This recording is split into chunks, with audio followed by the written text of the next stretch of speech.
Discipline जो है वो किस प्लेनेट से देखा जाता है? शनि से। बिल्कुल सही, शनि से।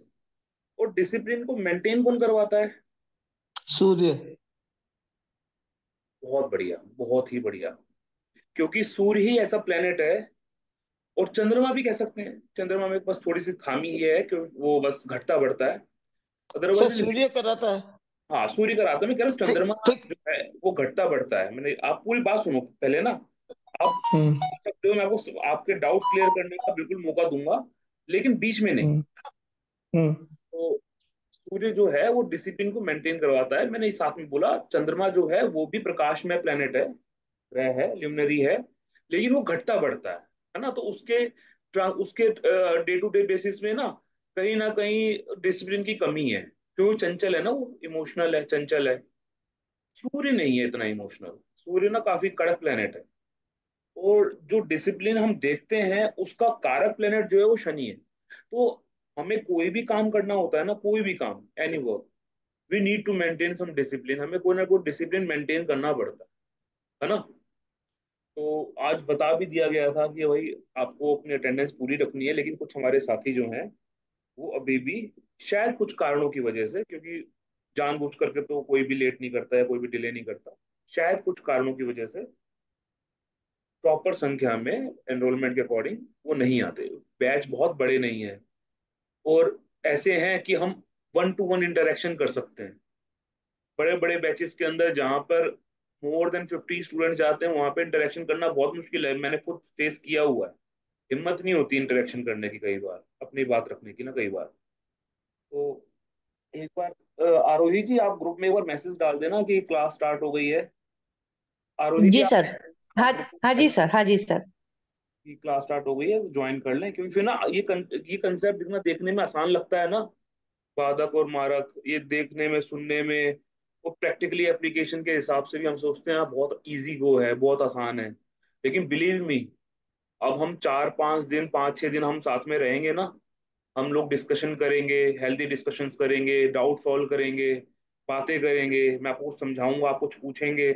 तो उसके बाद ना, after the completion of class, you will came to know कि ये ये जो टॉपिक है बाधक मारक, ये टॉपिक अपने आप में ही प्रिडिक्शंस क्लियर करने में, प्रिडिक्शंस बनाने में बहुत हेल्प करता है लोग, बहुत हेल्प करता है ना। तो कितने लोग आ गए हैं, एक बार देख लेते हैं। अभी ज्यादातर लोगों ने ज्वाइन नहीं किया, कोई बात नहीं, हमें अपना डिसिप्लिन मेंटेन रखना है। We need to start with the session. तो अपने अपने गुरु का ध्यान करके, उनका नाम लेकर के हम इस सेशन की शुरुआत करेंगे। मारक और बाधक, है ना। तो हम पहले बाधक की बात करेंगे, मारक की बात हम बाद में करेंगे, ठीक है। तो अभी के सेशन में हम लोग बाधक प्लैनेट्स को समझेंगे, उनकी वो किस तरीके से काम करना है। आज हम थोड़ा फाउंडेशन बनाएंगे, कुछ कुछ रूल्स के बारे में भी बात करेंगे। मैं आपको कुछ पॉइंटेड थ्योरी भी समझाऊंगा। उन थ्योरीज से क्या है, या उस एप्लीकेशन के साथ या उस स्टेप्स के साथ ना, चीजों को पढ़ना समझना आसान हो जाता है। तो आप ये पॉइंट्स ना आप साथ साथ नोट भी कर सकते हो, अदरवाइज मैं जो मटेरियल जो मैं शेयर करूंगा, वो मैं जो दिखाऊंगा आपको, वो मैं आपके साथ शेयर भी कर लूंगा, उसमें कोई इश्यू नहीं है, ठीक है। तो बाधक ग्रह, जैसा कि हम लोगों ने पहले भी समझा कि बाधक ग्रह क्या है। बाधक ग्रह वो ग्रह हैं जो सर्टेनली कुछ न किसी कारण की वजह से, या हमारे पास्ट लाइफ कर्मास की वजह से, हमें कहीं ना कहीं समस्या देते हैं, ठीक है, डेट इज फॉर श्योर, वो देंगे। लेकिन बाधक ग्रहों का मतलब ये बिल्कुल नहीं होगा कि हमारा मतलब लक खराब हो गया, या हम अचीव ही कुछ नहीं कर पाएंगे, ऐसा कुछ नहीं है। बाधक जैसे है कि बाधक एक तरीके से स्पीड ब्रेकर है, आप अपने डेस्टिनी की तरफ मूव कर रहे हो, you are going toward your destiny, and in certain time, certain period, उस जर्नी के बीच में आपको ऑब्स्टेकल्स मिल रहे हैं, कभी गड्ढे मिल रहे हैं, कभी स्पीड ब्रेकर्स मिल रहे हैं, यानी कि जिस स्पीड से आप जा रहे हो, उस स्पीड से आप उसको आपको रिड्यूस करना पड़ेगा। आपको बड़ी सावधानी से उन हर्डल्स को पार करना पड़ेगा, तब आप अपने डेस्टिनी की तरफ बढ़ पाओगे, ठीक है। ये बड़ा, ये मैं इजी गो में समझाऊंगा, कहीं कहीं डाउट होगा मैं आपको समय दे दूंगा, पूछ लीजिएगा अपने पे, ठीक है। तो बाधक ग्रह की ये फिलॉसफी हमेशा याद रखनी है कि बाधक ग्रह ना आपके सामने ना आपके आपका टेस्ट लेंगे बेसिकली। आपके सामने ऐसी कंडीशंस क्रिएट कर देंगे कि आप और वो देखेंगे प्लेनेट दूर से बैठ के ना आराम से, वो मैंने तो कर दिया अपना काम, अब तुम देखो तुम क्या करते हो अपना काम। ठीक है, तो बाधक प्लेनेट क्या करेंगे, आपकी जर्नी में कुछ ना कुछ ऑब्स्टेकल्स क्रिएट करेंगे, कुछ ना कुछ समस्याएं क्रिएट करेंगे, आपको वो पार करना है विद पॉजिटिव माइंडसेट। ठीक है, हम सेशन के अंदर हम कुछ कार्मिक रेमेडीज की भी बात करेंगे, है ना, वो भी आपको चीज समझ में आ जाएंगी। तो लास्ट सेशन में जो हमारा इंट्रोडक्टरी जो हमारा वेबिनार हुआ है, उस वेबिनार के अंदर हम लोगों ने समझा कि कौन से लग्न वाले लोगों के लिए कौन से प्लेनेट जो है ना वो बाधक का काम करते हैं। ठीक है, ये हमने समझा था, और मैं उसको दोबारा से रिपीट करता हूँ आप लोगों के लिए। जब भी हम बात करते हैं चर लग्न के जातकों के लिए, यानी कि किसी भी व्यक्ति के कुंडली के पहले भाव में वृषभ मेष राशि हो, कर्क राशि हो, तुला राशि हो या मकर राशि हो, यानी कि 1, 4, 7 और 10, ये राशि उदय हो रही हो, तो उनका लग्न क्या हो जाएगा, उनका लग्न हो जाएगा चर लग्न। तो चर लग्न वाले लोगों के लिए 11th house will be act as a badhak bhav. 11वां भाव जो है उस व्यक्ति के लिए बाधक भाव बन जाएगा। और ये जो 11वें भाव में जो राशि पड़ेगी ना पर्टिकुलर असेंडेंट के लिए, जो राशि पड़ेगी, वो राशि के अकॉर्डिंग जो उस राशि का जो स्वामी होगा ना, 11th हाउस में पड़ने वाली राशि का जो स्वामी होगा, वो राशि स्वामी बन जाएगा बाधकेश।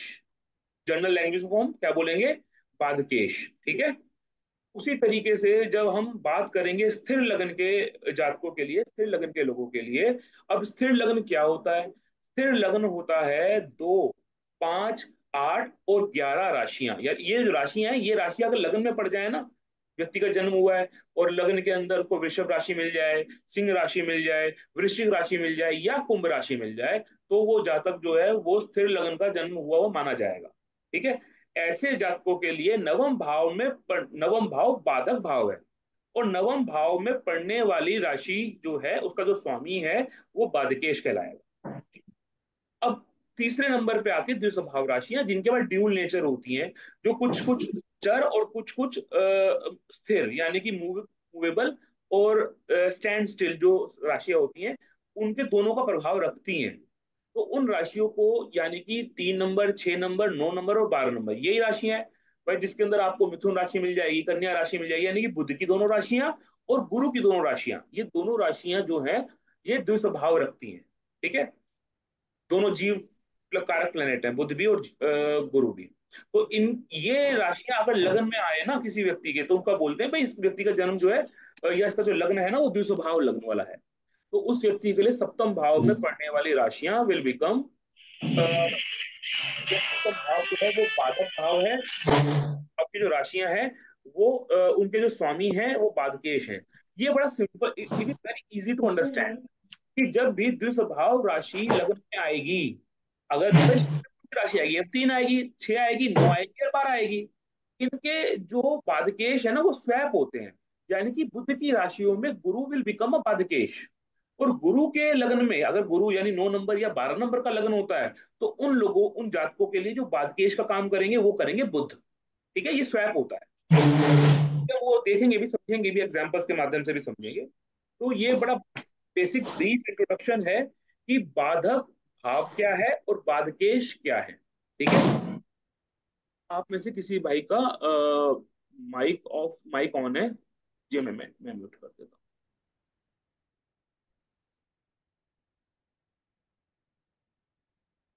ठीक, तो ये बात थी कि भाई बाधक एक्चुअल में क्या है। इन लोगों को हम इस चीज को हमने लास्ट सेशन में भी समझा था कि भाई कैसे कैसे आप बाधक निकालोगे या कैसे आप बाधकेश निकालोगे। ठीक है, तो इसके बाद हम लोगों ने लॉर्ड कृष्णा का हमने जो चार्ट था वो भी हमने एनालाइज किया था, जो रमन साहब ने दिया था उसको हमने एनालाइज किया था। तो अभी हम क्या करते हैं, अब हम शुरू करते हैं अपने कोर सेशन को। उसमें से कुछ हिस्सा जो है वो मैं आपको अभी भी समझाया भी मैंने कि क्या बाधक भाव किस तरीके से वर्क करेगा, कैसे होगा।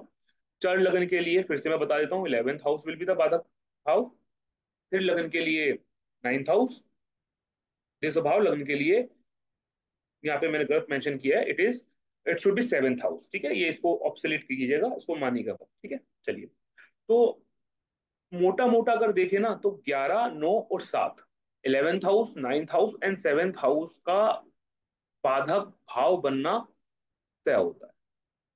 यहाँ पर मैंने सेशन के अंदर एक चीज शेयर की थी आप लोगों के साथ कि 11th हाउस जब भी बाधक बनेगा, बाधक भाव बनेगा, तो जो कोई इस भाव का जो स्वामी है वो बात केश कहलाएगा, वो जहां बैठेगा वहां पे बाधा क्रिएट करेगा, वहां पर ऑब्स्टेकल्स क्रिएट करेगा। लेकिन याद रखिएगा, मैंने एक सूत्र आपको पहले भी कई बार समझाया है, और ये सर्वमान्य सूत्र है, मतलब ऐसा नहीं कि मैं बना के बोल रहा हूँ, इस सर्वमान्य सूत्र है।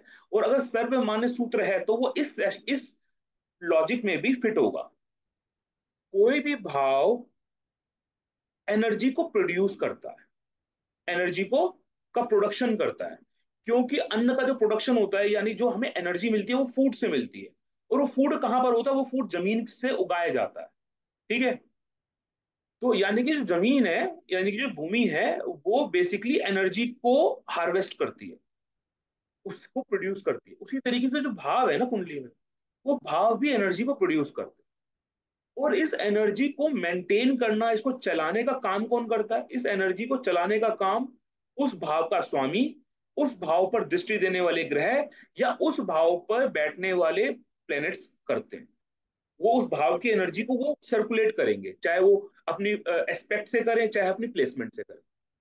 तो अगर हम ये बात को सर्वमान्य सूत्र को माने कि कोई भी भाव के को मेंटेन करने की जिम्मेदारी उस भाव के भावेश के पास होती है, तो उसी प्रकार बाधा जो बाधा उत्पन्न हो रही है, वो बाधा के जो रीजन बनेगा ना, वो रीजन बनेगा वो भाव। लेकिन वो बाधा को मैनिफेस्ट करने का जो काम करेगा ना, वो करेगा बाधकेश। इस बात को आप क्लियर रखना माइंड। ठीक है? तो जनरली जब सर्वमान्य सूत्र की बात चली रही है, तो सर्वमान्य सूत्रों में एक बात और निकल के आती है। वो ये निकल के आती है कि जब भी बाधकेश लग्न में जाकर के बैठते हैं, तब वो हेल्थ इश्यूज क्रिएट करते हैं। यानी कि जो जो क्लासिकल टेक्स्ट है, उसमें कई कई कई चीजों पर ये मैंने भी पढ़ा ही है, ये मैंने भी सुना ही है कि जब जब क्लासिकल्स के अकॉर्डिंग कि जब भी बाधकेश लग्न के साथ संबंध बनाएंगे, तब वो इश्यूज क्रिएट करेंगे विद रिस्पेक्ट टू द लग्न। और लग्न से सबसे इंपॉर्टेंट जो बात है वो मेरी पर्सनैलिटी है। लग्न से जो सबसे इंपॉर्टेंट बात है वो मेरी हेल्थ है। और लग्न से ही सब कुछ जुड़ा हुआ है। यानी कि जब भी बाधकेश लग्न में बैठेंगे ना, तो यू विल सी कि व्यक्ति की पर्सनैलिटी में कोई ना कोई डिफेक्ट आ रहा है, कोई ना कोई प्रॉब्लम आ रही है। उस व्यक्ति की हेल्थ इश्यूज क्रिएट हो सकते हैं इन सर्टेन दशास और विद सम गोचर। ठीक है? तो जब दशा गोचर लगेगा और बाधकेश अगर लग्न में बैठा हुआ है, तो definitely will create some sort of problems with respect to personality, with respect to the health of that native. ठीक है? तो ये चीज को हमेशा याद रखना है, इसको भूलना नहीं है through out the end of this session. ठीक? चलिए, तो आगे बढ़ते हैं। आगे मैंने आपके लिए कुछ क्लियर इंसाइट करे हैं कि आज हम किन किन चीजों पर ध्यान देंगे। जैसा कि मैंने आपको भी बताया कि भाई जो भाव है ना, वो भाव आपको प्रॉब्लम्स क्रिएट करता है। मतलब वो भाव जो है ना, वो रीजन बनाता है कि क्या क्या व्यक्ति के सामने समस्याएं आएंगी, और जो बादकेश है वो उसको एग्जीक्यूट करने का काम करता है। तो लेकिन ये चीज जरूरी है कि एक्सेप्टेंस जो है ना, acceptance is the biggest remedy. जो हम समझते हैं कि एक्सेप्टेंस से बिगेस्ट रेमेडी कोई है नहीं। तो जब भी व्यक्ति को समस्याएं आती है ना, तो उसको एज अ कि ये भाई मेरे कर्मों के अनुसार मुझे ये फल मिल रहा है, ये जो दशा मुझे मिल रही है मेरे कर्मों के अनुसार मिल रही है, ये जो प्लैनेट्स की पोजीशन है ये मुझे मेरे कर्मों के अनुसार मिल रही है। तो प्रारब्ध के जो रिजल्ट्स मिलने हैं, या जो हमारे पास्ट कर्म के जो हमने काम किए हैं उसके जो रिजल्ट्स मिलने हैं, वो ही हमारे सामने मैनिफेस्ट हो रहे हैं। तो इसी को ध्यान रखना है आप। अब देखिए, ये जो बात है ना, इसको इस बात को थोड़ा सा एक एग्जांपल के माध्यम से आगे बढ़ाता हूँ। आप लोगों को स्क्रीन के ऊपर एक सैंपल चार्ट दिख रहा है। ठीक है? जो तुला लग्न का है। और मैंने आपको बताया, ये तुला लग्न जो होती है, तुला राशि जो होती है ना, ये एक ना मूवेबल साइन है। तुला जो है, वो एक मूवेबल साइन है। और जो मूवेबल साइन होता है, मूवेबल साइन के लिए जो 11th लॉर्ड है, 11th हाउस है, दैट विल बिकम द कारका ऑफ प्रॉब्लम। यानी कि बाधा इस भाव के कारण प्रोड्यूस हो सकती है या प्रोड्यूस होगी। और इसको आगे मैनिफेस्ट करेगा इस हाउस का स्वामी। अब तुला लगन के व्यक्ति के लिए 11th हाउस में जो भाव है, वहां पर जो राशि बढ़ेगी वो पड़ेगी सिंह राशि। सिंह राशि का मतलब वो सूर्य। ठीक है? तो अब ध्यान से देखिएगा, अब मैं यहाँ पर आपको दो इंपॉर्टेंट पॉइंट समझाने जा रहा हूं विद दिस एग्जाम्पल। अब जो नेटिव है वो तुला लगन का हो गया। तुला लगन के लिए सूर्य विल बिकम, तुला लगन के लिए Surya will become the point of एक बाधा क्रिएट करने वाला प्लेनेट बन जाएगा, ठीक है। अब जरा यहाँ पे ध्यान से देखिएगा, ये 11th हाउस जो है ना, 11th हाउस, 9th हाउस और 7th हाउस, ये तीनों हाउसेस के ना अपने पर्टिकुलर डोमेन्स हैं, अपने पर्टिकुलर इनके कुछ एनर्जी फील्ड्स हैं। जैसे 11th हाउस है, 11th हाउस का जर्नल फील्ड क्या है, मेरे एल्डर ब्रदर एंड सिस्टर्स, ठीक है। मेरे बड़े भाई बहन जो हैं वो 11th हाउस से देखे जाते हैं। 11th हाउस से मेरा सोशल नेटवर्क, सोशल सर्कल देखा जाएगा, जिन लोगों के साथ मैं उठता बैठता हूँ, ठीक है, या मेरे जो फ्रेंड्स हैं वो 11th हाउस से देखे जाएंगे। 11th house is house of profit generation, यानी कि अगर मैं अपने प्रॉफिट्स की बात करूं तो मैं 11th हाउस की बात करूंगा। 11th हाउस से मेरी मेरी संतान भी देखी जाती है। इसका बड़ा लॉजिकल रीजन है, क्योंकि ये स्पाउस सप्तम भाव से पंचम भाव है, यानी कि मेरे स्पाउस की संतान, यानी कि मेरी संतान। तो 11th हाउस से कहीं ना कहीं संतान की एनर्जी भी जुड़ी हुई है। ये मेरे मेरे कर्मों की सस्टेनेंस भी है बेसिकली। अगर मैं कुछ प्रॉफिट पाऊंगा तभी मेरा कुछ काम करने का मन करेगा, जनरल बात करूंगा। तो कहीं ना कहीं आपके प्रॉफिट्स की, आपके कर्मों की सस्टेनेंस भी 11th हाउस से देखी है। और जनरली 11th हाउस को ना उपचय भाव कहा गया है। यहाँ पे जो भी चीज जाती है ना वो बढ़ जाती है। यहाँ पर कोई अच्छी चीज जाएगी वो बढ़ जाएगी, यहाँ पर कोई बुरी चीज जाएगी वो बढ़ जाएगी। यानी कि ये आपको कभी ऐसा नहीं करेगा, मतलब कोई द्वेष भावना नहीं रखेगा कि भाई मैं सिर्फ अच्छी चीजें बढ़ाऊंगा, मैं खराब चीजें नहीं बढ़ाऊंगा, या मैं सिर्फ खराब चीजें बढ़ाऊंगा, मैं अच्छी चीजें नहीं बढ़ाऊंगा। ऐसा कुछ नहीं है। भाव की एनर्जी है, उपचय भाव की एनर्जी है, और त्रिषधाय भाव के अंदर भी ये कहीं ना कहीं आते हैं, ठीक है। तो उन इन सब चीजों को हमने क्या किया, कंसंट्रेट कर दिया। यानी कि इस व्यक्ति के सामने जो समस्याएं ओरिजिनेट हो सकती हैं, वो इसकी खुद की विश फुलफिलमेंट, डिजायर्स, प्रॉफिट बनाने की क्षमता, मेरे सोशल सर्कल, मेरे बड़े भाई बहनों के संदर्भ में हो सकती है, या इन इन संदर्भ में व्यक्ति के सामने समस्याएं आ सकती हैं। एक पॉइंट। दूसरा पॉइंट, इंपॉर्टेंट पॉइंट जो है, अब आप देखेंगे कि ये जो 5 नंबर की राशि यहाँ पे उदय हुई है ना, इस 11th हाउस में आ रही है, ये 5 नंबर की राशि का भी अपना एक सिग्निफिकेशन है। भाव, राशि और ग्रह, ये तीन चीजें ही हैं सब, ठीक है। तो इस 5 नंबर की राशि को अगर मैं देखूंगा ना, तो ये ना इगोइस्टिक राशि है। मतलब ये राशि का जो, अगर काल पुरुष की कुंडली में देखा जाए, तो काल पुरुष की कुंडली में ये 5 नंबर की राशि पंचम भाव में उदय होगी, ऑब्वियस सी बात है, सिंह राशि पंचम भाव में आएगी। और इसलिए इस राशि के साथ ना कुछ एक्स्ट्रा एनर्जीज एसोसिएटेड है। वो क्या एसोसिएटेड है? एक तो रॉयल थ्रोन, मतलब राजकीय क्षमता जो है, राजकीय चीजों को उपभोग करना, क्योंकि सिंह राशि है ना, रॉयल राशि है। तो राजकीय चीजें, मेरे सोचने की क्षमता, मेरे ब्रेन के एप्लीकेशन, मेरी जो मैं जो पढ़ता लिखता हूँ उसको कैसे अप्लाई करता हूँ, कम्स फ्रॉम 5th हाउस। मेरी मेंटल एबिलिटीज, मेरी intellectual abilities comes from this राशि, ठीक है। क्यों? क्योंकि पंचम काल पुरुष की कुंडली में पंचम भाव में पड़ती है। अब ये सिंह राशि है तो थोड़ी इगोइस्टिक इन नेचर होती है। यहां से पंचम भाव से काल पुरुष की कुंडली में पंचम भाव को जब एसोसिएशन देखते हैं ना, तो हमें पता लगता है ये तो संतान भाव है। ये तो हमारे द्वारा किए गए पूर्व पुण्य में, पूर्व जन्म में जो मैंने पुण्य किए हैं, जो अर्जित किए हैं, वो एज अ प्रारब्ध यहाँ से ओरिजिनेट हो रहे हैं। यानी कि मेरी स्टडीज, मेरी इंटेलेक्चुअल एबिलिटीज, मेरी decision making abilities, some part के अंदर मेरे बिजनेस या मेरी जॉब की क्षति, ठीक है, मैं कोई जॉब करता हूँ या मैं कोई बिजनेस करता हूँ या किसी भी प्रकार के कर्म करता हूँ, तो उनकी क्षति भी पंचम भाव से देखी जाती है, ठीक है। इस पंचम भाव के अंदर क्या है, हमारे द्वारा जो हम पुण्य अर्जित करते हैं या जो हम अच्छे काम करते हैं, धार्मिक काम करते हैं, उनका है हफ्ते भी पंचम भाव में पड़ता है। नवम से पंचम पड़ता है ना, इसलिए नवम से नवम पंचम। तो यहाँ पर कहीं ना कहीं आपका धर्म भी जुड़ा हुआ होता है। तो अब आप इन चीजों को जब जोड़ोगे, when you will going to concentrate all these points, then you will find कि यहाँ पर व्यक्ति को इन डोमेन्स में समस्याएं आने की उम्मीद ज्यादा होती है। 11th हाउस है, 11th house will lead to बाधा। ये व्यक्ति को बाधा देगा, ये व्यक्ति की बाधा के कारण प्रोड्यूस कर सकता है। लेकिन उन बाधाओं के कारण के अंदर ना, ये जो की पॉइंट्स हैं इन राशियों के, इन भाव के, इन की पॉइंट्स को आपने ध्यान में रखना है। व्यक्ति के जीवन में ये बाधा ज्यादा आ सकती है, इन इन की फैक्टर्स के हिसाब से बाधा ज्यादा आ सकती है। अब ब्लैंक चार्ट प्रिडिक्शन की बात करते हैं, ब्लैंक चार्ट, ठीक है, हम कुछ सोच नहीं रहे। अब बाधा में क्या चला गया, पंचम भाव चला गया, यानी कि व्यक्ति की पोजीशनिंग। अब बहुत बहुत ले में समझाता हूँ, आसानी से समझ में आएगा। व्यक्ति की अपने प्रोफेशन, अपने चाइल्ड, अपने इंटेलेक्चुअल एबिलिटीज को जनरेट करना, अपनी स्टडीज को लेकर के आगे बढ़ना, अपनी इगोइस्टिक नेचर की वजह से व्यक्ति को बाधा आएगी। बड़ा सिंपल है, it is very simple to understand. क्यों? क्योंकि 11th हाउस में वो भाव, वो एनर्जी लेके पहुंच गया, वो राशि एनर्जी लेके पहुंच गई। अब यहाँ पर इन इन पॉइंट्स की वजह से बाधा आने की, ऑब्स्टेकल्स आने की समस्या आएगी। अगर ये व्यक्ति अपने, मैं एक आपको ब्लैंक प्रिडिक्शन दे रहा हूँ। 7 नंबर की लग्न उदय हुआ है, 5 नंबर की राशि आपके 11th हाउस में चली गई है। अगर ये व्यक्ति अपने फ्रेंड सर्कल में इगोइस्टिक नेचर बनाएगा, तो इसके फ्रेंड्स, इसका सोशल नेटवर्क इसको पसंद नहीं करेगा। यानी कि अपने सोशल सर्कल के अंदर इगोइस्टिक नेचर लगाना, या अपनी इगोइस्टिक नेचर की वजह से ये व्यक्ति को बार बार ऑब्स्टेकल्स आएंगे, लोग इसको पसंद ना करें। हो सकता है ये इगोइस्टिक नेचर ही इस व्यक्ति के विश फुलफिलमेंट या डिजायर फुलफिलमेंट के बीच में एक रोड़ा बन के अटक जाए।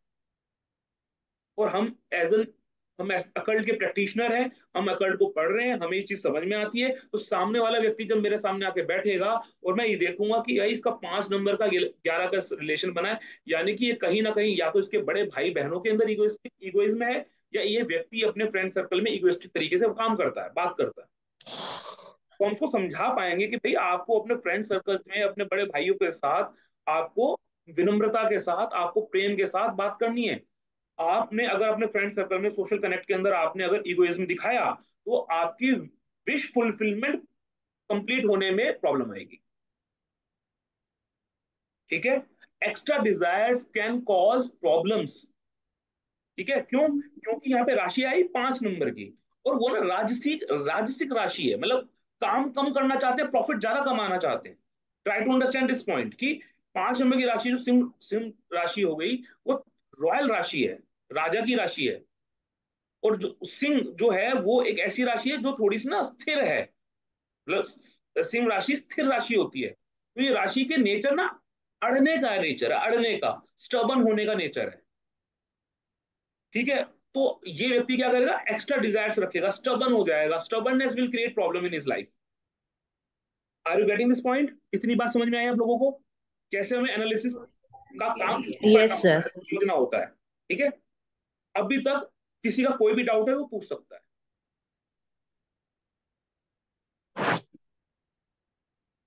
चलिए आगे बढ़े, आगे बढ़ते हैं। सर सर एक डाउट है। हाँ जी, पूछिए सर, पूछिए। मतलब सर ये भाव किस तरीके से, मतलब यहाँ की जो सिग्निफिकेंसेस होंगे ना भाव के, हाँ हाँ। तो वो मतलब कैसे इफेक्ट करेंगे? सपोज जैसे अब ये इसी लगन की अपन बात कर रहे हैं, तो 11th हाउस में जैसे आपने सोशल सर्कल बताया, बड़े भाई बताए, या इच्छाएं बहुत ज्यादा बता दी, या लाभ जैसे जो भी अपन मानते हैं, तो हम्म। मतलब वो किस तरीके से सूर्य के साथ अमलगमेट होंगे, मतलब किस टाइप से होंगे मतलब? अच्छा अच्छा, मैं बताता हूँ। अभी ना हमने सिर्फ ब्लैंक चार्ट की बात की है, उसके अंदर हमने प्लैनेट्स को हम्म। भी एसोसिएट ही नहीं करा। नहीं, ये सपोज जैसे अब सूर्य बन गया है यहाँ पे एकादश भाव का स्वामी, तो सूर्य बाधकेश हो गया, ये बात तो तय होगी। हाँ हाँ। अब ये अमल गमेट कैसे, सूर्य कहीं भी बैठा है मान लो तुला हाँ लगन कहीं में, भी बैठा है। तो अब वो इस 11वें हाउस के सिग्निफिकेंसेस और सूर्य के दोनों, सपोज ये चौथे घर में बैठ गया, हाँ, तो अब ये कैसे मैनिफेस्ट करेगा? मतलब उस भाव के सिग्निफिकेंसेस प्लस सूर्य के जो भी कारकत्व मिल के चौथे भाव में क्या करेंगे मतलब ये? हाँ, मैं बताता हूँ। ये जो क्वेश्चन है ना, ये क्वेश्चन ना अभी क्या है, एडवांस क्वेश्चन है। कोई नहीं, फिर भी मैं इसको आपके क्वेरी को सॉल्व कर दूंगा। ठीक है? अब देखिएगा, ये जो सूर्य है ना, जिसके पास लॉर्डशिप 11th हाउस की आई है, ये सूर्य अब ना अपने प्रॉफिट्स को लेकर के ज्यादा एग्रेसिव है। अब देखो ना, सूर्य के पास एनर्जी कहाँ कहाँ की आ रही है। एक तो डिजायर्स की एनर्जी आ रही है, विश फुलफिलमेंट की हम्म। एनर्जी आ रही है, साथ ही साथ में सूर्य की जो खुद की एनर्जी है वो इगोइज्म की है, वो स्टबन रहने की है, वो अपने मार्ग से पीछे ना हटने की एनर्जी है। ठीक है? अब ये सूर्य ना किस भी भाव में जाके बैठेगा, भाव स्पेसिफिक कहीं भी जाके बैठ रहा है, उस भाव के अंदर स्टर्बनेस क्रिएट कर देगा, उस भाव के कारकत्वों के साथ स्टर्बनेस क्रिएट कर देगा, इगोइज्म क्रिएट कर देगा। और वो इगोइज्म, वो स्टर्बननेस, वो रिजिडनेस, वो आराम करने की लालसा ही व्यक्ति के जीवन में पर्टिकुलरली उस भाव के अंदर प्रॉब्लम क्रिएट करने का काम करेगी। ठीक है? अभी बस इतना, अभी के लिए सिर्फ इतना। अब हम थोड़ा आगे बढ़ेंगे तब आपको और क्लैरिटी के समझ में आएगी। अभी हम बात करेंगे कुछ स्पेसिफिक चीजों की, जिसको कि कभी भी हमें प्रॉब्लम्स को डिकोड करना, प्रॉब्लम्स किस तरीके से आ रही है उनको पढ़ना, उसमें हम यूज करेंगे। ये बहुत इंपॉर्टेंट टॉपिक है जो मैं आपको जस्ट आफ्टर दैट पढ़ाने वाला हूँ। और आपको जब उसको रिलेट करोगे ना, then you are able able to understand कि प्रॉब्लम किस लेवल पे क्रिएट होगी। ठीक है, तीन तरीके की प्रॉब्लम क्रिएट होती है, समझाता हूँ। एक मिनट थोड़ा सा दीजिए।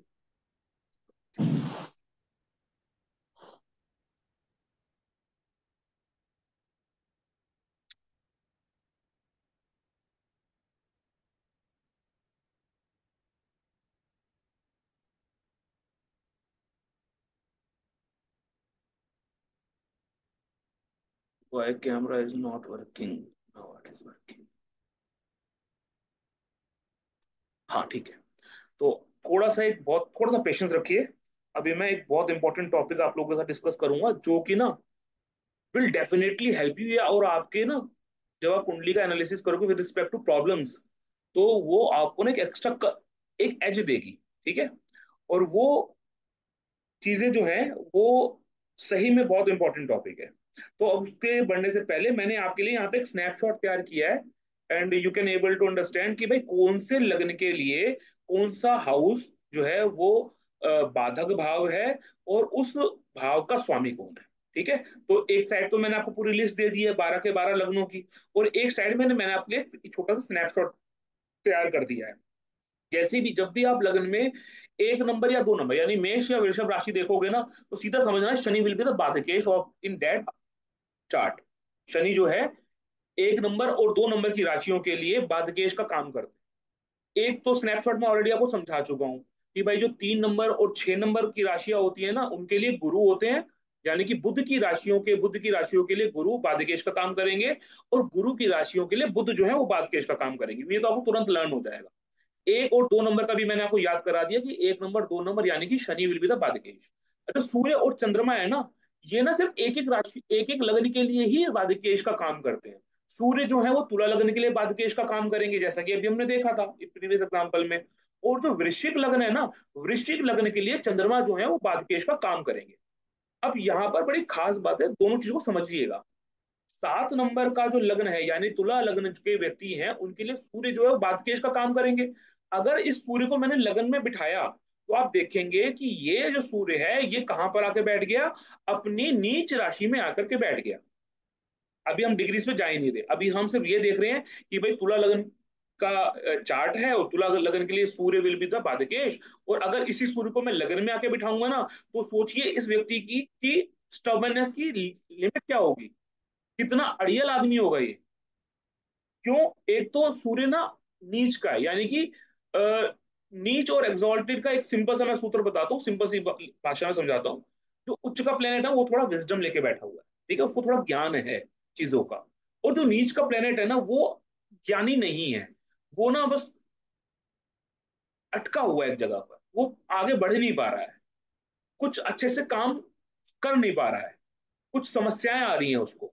ठीक है, तो इतना ही हम समझते हैं। अब चंद्रमा को देखते हैं। अब 8 नंबर वृश्चिक लगन को आप पकड़ लो। वृश्चिक लगन में ना चंद्रमा जो है ना वो आपके लिए क्या करेगा, आपके लिए बाधक का काम करेगा। और अगर इस चंद्रमा को लगन में बिठा के देखिए, 8 नंबर में राशि में बिठा के देखिए, फिर चंद्रमा जो है ना 8 नंबर के लगन में आकर के 8 नंबर की राशि में जब आके बैठेगा, लगन में जब आके बैठेगा, तो फिर वहां पे नीच का व्यवहार करेगा। नीच राशि में बैठा यानी कंफर्टेबल पोजीशन में नहीं है। ठीक है, तो इस तरीके से आप इसको पढ़ सकते हो, याद कर सकते हो। अब देखिए, 4 नंबर की राशि है चंद्रमा, और एक है शनि की राशि 11 नंबर यानी कुंभ राशि। इन राशि ये राशि जब लगन में उदय होंगी ना, यानी कि कर्क लग्न और कुंभ लगन के व्यक्ति के लिए शुक्र जो है ना वो बाधकेश का काम कर। ठीक है, फिर आई बात 5 नंबर सिंह राशि और मकर राशि। इन दोनों राशियों के लिए ना मंगल जो है वो बाधकेश का काम कर। तो ये आप इसको याद कर लोगे ना, तो आपको तुरंत लग्न देखते ही आपको याद हो जाएगा कि भाई मेरे लिए बाधकेश कौन है, या इस चार्ट में बाधकेश कौन है। 4 11 के लिए शुक्र, 5 10 के लिए मंगल, 3 6 और 9 12 के लिए मैंने आपको याद करवा ही दिया है। एक और दो का मैंने याद करा दिया शनि, 7 नंबर के लिए सूर्य, और 8 नंबर के लिए चंद्रमा। तो आई होप आपको ये याद हो गया होगा। ठीक है, बार बार बोलते जाएंगे, तो by the end of the session हमें ये याद भी हो जाएगा। ठीक है, तो इसको याद करिए, मैं बीच में सडनली पूछ लूंगा। ठीक है, चलिए। तो 5 नंबर के लगन के लिए कौन सा ग्रह बाधकेश होगा? बुध होगा सर। नाइन्थ हाउस का, स्वामी। अरे सर पांच, मंगल। मंगल होगा। मंगल। मंगल। हाँ। मंगल। ठीक है। अच्छा, चार हम्म। 4 नंबर के लगन के लिए कौन होगा? शनि। शुक्र। शनि। सॉरी सॉरी शुक्र सॉरी, शुक्र। शुक्र शुक्र शुक्र। कोई बात नहीं। अब देखो, ये इस सेशन के अंदर आज इस डे एंड में अगर हमें ये याद हो गया ना, तो समझ लो आज का पर्पस पूरा हो गया। ठीक है, हमें लग्न देखते ही पता होना चाहिए कि भाई ये प्लेनेट विल बिकम द पादकेश। वो तो हमें देख के पता लग भी जाएगा, चार्ट देख के, लेकिन फिर भी याद होना चाहिए हमें। ठीक है, तो 5-10 के लिए मंगल याद रखना, 4-11 के लिए शुक्र याद रहेगा। ठीक है, चलिए आगे बढ़ते हैं। Now we come to a very very very important concept of dhatu, मूल और जीव। इन चीजों को हम बार बार पढ़ते हैं, समझने की कोशिश करते हैं, और आज हम इसको बाधक प्लेनेट के रूप में, या बाधा किस तरीके से क्रिएट होती है, उन कंसेप्ट को लेकर के हम इस चीज को जोड़ेंगे। ठीक है, तो कंसेप्ट ऑफ धातु, मूल और जीव कैसे वर्क करता है इन दिस थ्योरी। देखिए, सबसे पहले समझते हैं धातु है क्या। धातु की जब भी हम बात करेंगे तो उसका इंग्लिश इंटरप्रिटेशन होता है मेटल। ठीक है, मेटल यानी कि कॉइन। ठीक है, तो यानी कि जब भी धातु की बात करेंगे we will talk about money. ठीक है, अब आप इसको जरा जोड़ के देखें, प्लैनेट्स के साथ जोड़ के देखेंगे, तो 2 प्लैनेट्स आर स्पेसिफिकली सिंबलाइज धातु, दैट इज मंगल एंड शुक्र। और आप देखेंगे ये दोनों प्लैनेट ही, मंगल से भी हम पैसों को जोड़ के देखते हैं। ठीक है, साउथ नोड होती है, मतलब साउथ नोड तो नहीं बोलूंगा, साउथ डायरेक्शन यानी अग्नि, अग्नि यानी कि मनी। और शुक्र तो हम जानते हैं, शुक्र तो ऑलरेडी वैसे ही बताया मैं कि मनी का कारक, पैसों का कारक है, लग्जरी का कारक। तो जब भी धातु की बात होगी, धातु किन कौन सी राशियां हैं जो धातु को रिप्रेजेंट करती हैं? चर राशियां, चर राशियां धातु को रिप्रेजेंट करती हैं। ये याद करना है, आज के आज में, अभी के अभी ये लर्न करना है। धातु यानी कि चर राशियां क्या रिप्रेजेंट कर रही है? मनी रिप्रेजेंट कर रही है। क्यों रिप्रेजेंट कर रही है? माता लक्ष्मी टिकती नहीं है। माता लक्ष्मी को कहते हैं ना, माता लक्ष्मी मूव करती हैं। ठीक है, ऐसा पहले जमाने में कहते थे कि वो पुराने जमाने में लोग ना उसमें मटकों के अंदर पैसा भर के जमीन में दबा के रखते थे कि कहीं चोरी ना हो जाए। वो कहते हैं ना, वो मटका जहाँ पे दबाते थे, जब उसको खोदा जाता था तो उससे थोड़ी सी अलग डायरेक्शन में वो रहते थे, मतलब उस जगह नहीं मिलेंगे, उसके आगे पीछे कहीं पे मिलेंगे। कहते भाई वो मटका ना, पैसों का भरा हुआ मटका ना जमीन के अंदर चलता है, ऐसे बोलते थे। तो वो, अब इसको अगर कनेक्ट कीजिएगा हाँ जी, एकांशी पूछिए। सर ये धातु में मतलब मेटल्स भी ले लेंगे क्या? नहीं नहीं, मेटल्स नहीं है, मैं समझाने के लिए बता रहा हूँ, मैं समझाने के लिए बता ओके। रहा हूँ, ताकि आपको याद हो जाए, चीजें जल्दी याद हो जाए, है ना। धातु नहीं, जो जैसे वर्ड है, पहले करेंसी भी मेटल्स की होती थी, इसलिए पूछ रहा हूँ हाँ मैं। हाँ हाँ, मैंने अभी बताया ना कि करेंसी कॉइन, जो पैसे पुराने जमाने में कॉइन चलते थे, नोट तो बाद में आए, है ना। तो जी धातु सर। एक हिंदी शब्द है। हिंदी शब्द का अगर मैं इंग्लिश में इंटरप्रिटेशन करूंगा ना, तो डेट विल बिकम मेटल। धातु हिंदी में पढ़ते हैं, मेटल हम इंग्लिश में पढ़ते हैं, है ना। और चर राशियां जो है, यानी कि मूवेबल साइन जो है, वो इसको रिप्रेजेंट करती हैं, और इसका शाब्दिक अर्थ है पैसा। ठीक है, ओके सर। तो मंगल और शुक्र जो ये 2 प्लेनेट है, ये धातु को रिप्रेजेंट करते हैं। ठीक है, चलिए आगे बढ़ते हैं, मूल पर आते हैं। अब मूल शब्द आप पकड़ोगे ना, मूल यानी कि अंडरग्राउंड चीजें कुछ, जमीन से जुड़ी हुई चीजें कुछ। ठीक है, तो जो स्थिर राशियां हैं, जो मूव नहीं करती हैं, इमूवेबल जो राशियां होती हैं, वो राशियां मूल तत्व को रिप्रेजेंट करती हैं। 2, 5 और 11 ये जो राशियां हैं, ये मूल तत्व को रिप्रेजेंट करेगी। और ध्यान से समझिएगा, मूल मतलब जो एट द बॉटम है, जो बेस पर है। और बेस पर क्या होता है? बेस पर होता है बेसिक नेसेसिटीज। जैसे हम ह्यूमन बींग है या कोई भी प्राणी है, वो प्राणी को ना भाई जीवन जीवित रहने के लिए पानी पीना पड़ेगा और खाना खाना पड़ेगा। तो ये रहे चाहे वो जंगल में, ठीक है, रोटी कपड़ा मकान एक नेसेसिटी चीजें हैं, वो इलेक्ट्रिसिटी भी जोड़ लो उसमें, वो नेसेसिटी चीजें हैं। लेकिन अगर हम बेस पर रह के बात करेंगे, तो वो पानी और खाना, ये 2 चीजें हैं जो किसी इंसान के लिए सर्वाइवल के लिए सबसे ज्यादा इंपॉर्टेंट, यानी कि these are the basic necessities of a person. अब ये बेसिक नेसेसिटीज क्या है, बेसिक नीड क्या है, समझिएगा। एस्ट्रोलॉजिकली किसी भी भाव के जो कारकत्व है ना, किसी भी भाव के कारकत्व, वो कारकत्व उस भाव की बेसिक चीजें हैं। बेसिक चीजें हैं। अब उस भाव के अंदर कोई प्लेनेट आके बैठ जाए, यानी कि उस बेसिक चीजों के ऊपर अब कोई प्लेनेट ना कुछ एक्स्ट्रा एनर्जी या एक्स्ट्रा चीजें लेकर के आ गया। जैसे बहुत आसान तरीके से समझाऊंगा। आप लोग अपने घर में अपनी नेसेसिटीज के अकॉर्डिंग चीजों को एक्यूमुलेट करते हो, ठीक है। अब आपके घर में कोई ना गेस्ट आ गया, और वो गेस्ट ना आप अपने साथ अपने हाथ में एक आम की थैली और एक बढ़िया से फ्रूट्स, अनार वनार बढ़िया फ्रूट्स लेकर के आया। तो आपके पास एज अ बेसिक नेसेसिटी की चीजें आपके घर में ऑलरेडी थी, ठीक है। अब कोई जो आदमी या कोई गेस्ट जो है आपके घर में आया, तो क्या लेकर आया? एक्स्ट्रा चीजें लेकर के आया अपने साथ as a token of gesture, ठीक है, कि भाई मैं किसी के घर जा रहा हूं तो खाली हाथ ना जाऊं, ऐसा सोच करके, ठीक है। तो आपके बेसिक चीजों में क्या चीज हो गई? दूसरी चीजें ऐड हो गई, ठीक। लेकिन बेसिक चीजें आपके घर में ऑलरेडी थी, खाने की, ऐसा नहीं आपके घर में खाने की चीजें नहीं थी या पानी नहीं था आपके घर में पीने के लिए, लेकिन कोई चीज आदमी आ रहा है तो अपने साथ चीजें एक्स्ट्रा लेकर के आ रहा है। यानी कि जब भी मूल की बात होगी, मूल तत्व की बात होगी, basic necessities of that house would be in your mind first, कि भाई now we are talking about basic attributes of that house. और इनको मैं जोड़ूंगा अभी, बात जब हम आगे डिस्कशन करेंगे ना, तो उस चीज को जोड़ूंगा, ठीक है। तो याद रखिएगा, जो भी इमूवेबल साइन है, जो भी स्थिर राशियां हैं, दैट शोज बेसिक नेसेसिटीज। और बेसिक नेसेसिटीज में सूर्य, चंद्र और शनि, ये तीन प्लेनेट मूल को रिप्रेजेंट करने वाले होते हैं। अब शनि क्यों? शनि ना क्या है, शनि ना तबके के अंदर ना लोअर लेवल पे है, वो सर्वेंट लेवल पे है, ठीक है, बेसिक लेवल पे है, ठीक है। सूर्य जो है वो भी बेसिक बेसिक नेसेसिटी दिखाता है हमें। क्यों? अगर सूर्य नहीं होगा तो हमारी लाइफ नहीं होगी, मतलब सन इज अ बेसिक चीज। अर्थ पे लाइफ के लिए सबसे इंपॉर्टेंट क्या है? सनलाइट है, ठीक है। अच्छा, चंद्रमा को ना दोनों भाग में रखा जाता है, उसको मूल में भी रखा गया है, उसको जीव में भी रखा है। चंद्रमा की एट्रीब्यूट ही ऐसा है, बट नर्चर नेचर फूड। अब चंद्रमा जो है खाने को रिप्रेजेंट करता है, मदर की इमोशंस को रिप्रेजेंट करता है, जल तत्व को रिप्रेजेंट करता है, तो इसलिए वो मूल बेसिक नेसेसिटीज में है, ठीक है। चलिए, जीव।